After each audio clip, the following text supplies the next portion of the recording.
Bonjour, Claire de Vlemings, coach pour personnes autistes Asperger. Dans la précédente vidéo, je vous ai expliqué comment faire le bilan de l'année écoulée. Et dans cette vidéo-ci, je vais vous expliquer comment fixer vos objectifs pour l'année nouvelle ou pour toute autre période, si par hasard vous visionnez cette vidéo en dehors de la période de Nouvel An. Alors, première question, pourquoi avons-nous besoin de nous fixer des objectifs? Eh bien, parce que c'est le seul moyen de prendre un engagement par rapport à nous-mêmes, donc pour pouvoir avancer dans la vie, et ensuite, parce que ça nous donnera par la suite la possibilité d'évaluer notre progression. Ensuite, globalement, il y a deux grands types d'objectifs. Les projets, ça paraît assez évident, surtout si vous travaillez. Mais il y a également la possibilité d'avoir des objectifs pour les routines. Et là, pour moi, c'est important de se fixer des objectifs pour les routines parce qu'un rappel visuel quotidien d'une routine va nous permettre de rester sur la bonne voie et de ne pas déraper. Par exemple, pour moi, une de mes routines est de faire une demi-heure d'activité physique par jour. Alors, c'est quelque chose que je n'aime pas vraiment faire.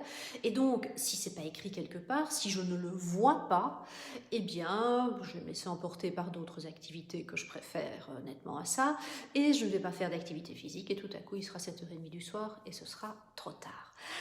Alors, comment allez-vous définir un objectif? Eh bien, sachez qu'un objectif est toujours défini de manière positive. Et pour qu'il puisse être atteint, c'est quelque chose que vous voulez atteindre et pas quelque chose que vous devez atteindre. Ensuite, un objectif est smartese, c'est-à-dire qu'il est spécifique, il est mesurable, il est atteignable, il est réaliste, il est relié au temps, il est écologique pour vous et il vous sort de votre zone de confort, donc il présente un challenge. Donc, grâce à ce smartese, bien, vous allez pouvoir définir des critères qui sont vraiment très concrets et qui vous permettront de savoir si ou quand vous aurez atteint votre objectif.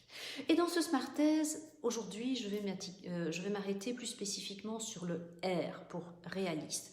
Parce que la connexion avec la réalité peut s'avérer parfois problématique pour nous, les personnes Asperger. Nous le savons tous, nous sommes très passionnés par nos intérêts, nous avons de grandes idées, de belles idées, des idées très créatives. Nous sommes convaincus qu'elles permettraient d'améliorer le monde et bien souvent, c'est le cas. Le problème, c'est que si nous restons dans le domaine de l'esprit alors que d'autres vivent dans le domaine de la matière, évidemment, on ne va pas y arriver. Idem, si nous ne prenons pas en compte la manière dont les gens fonctionnent, si on souhaite leur vendre un produit et de toute manière, quand on souhaite interagir avec eux, on a besoin de savoir comment communiquer avec des non-autistes. Alors, comment allez-vous vous assurer que votre objectif est réaliste? Eh bien, une des manières de procéder est d'en discuter avec une personne qui n'est pas autiste et qui a les pieds bien sur terre ou avec un autre autiste mais qui n'est pas du tout intéressé par votre sujet. Comme ça, votre interlocuteur aura une vision neutre ou parfois positivement critique de votre projet et cela vous permettra de continuer votre réflexion, de l'affiner pour mieux coller à la réalité. Après, si la personne vous démolit, là, changez de personne parce que c'est pas vraiment bon, quoi. Ensuite, vous pouvez vous poser la question de savoir si votre objectif est gravé dans la pierre. Non. Évidemment, tous les trimestres, vous allez reprendre vos objectifs, vous allez les relire soigneusement et vous allez voir s'ils collent encore avec vos besoins ou avec vos choix de vie. Et peut-être qu'en cours d'année, vous allez avoir besoin d'amender vos objectifs, de les affiner, d'en ajouter certains, d'en laisser tomber d'autres. Donc, c'est quelque chose qui évolue.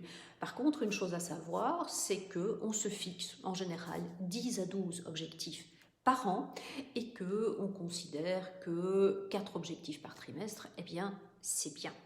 Voilà, ceci termine cette vidéo. Je vous retrouve prochainement sur la planification des actions. Entre-temps, je vous souhaite une belle journée, une belle soirée et je vous dis à très bientôt.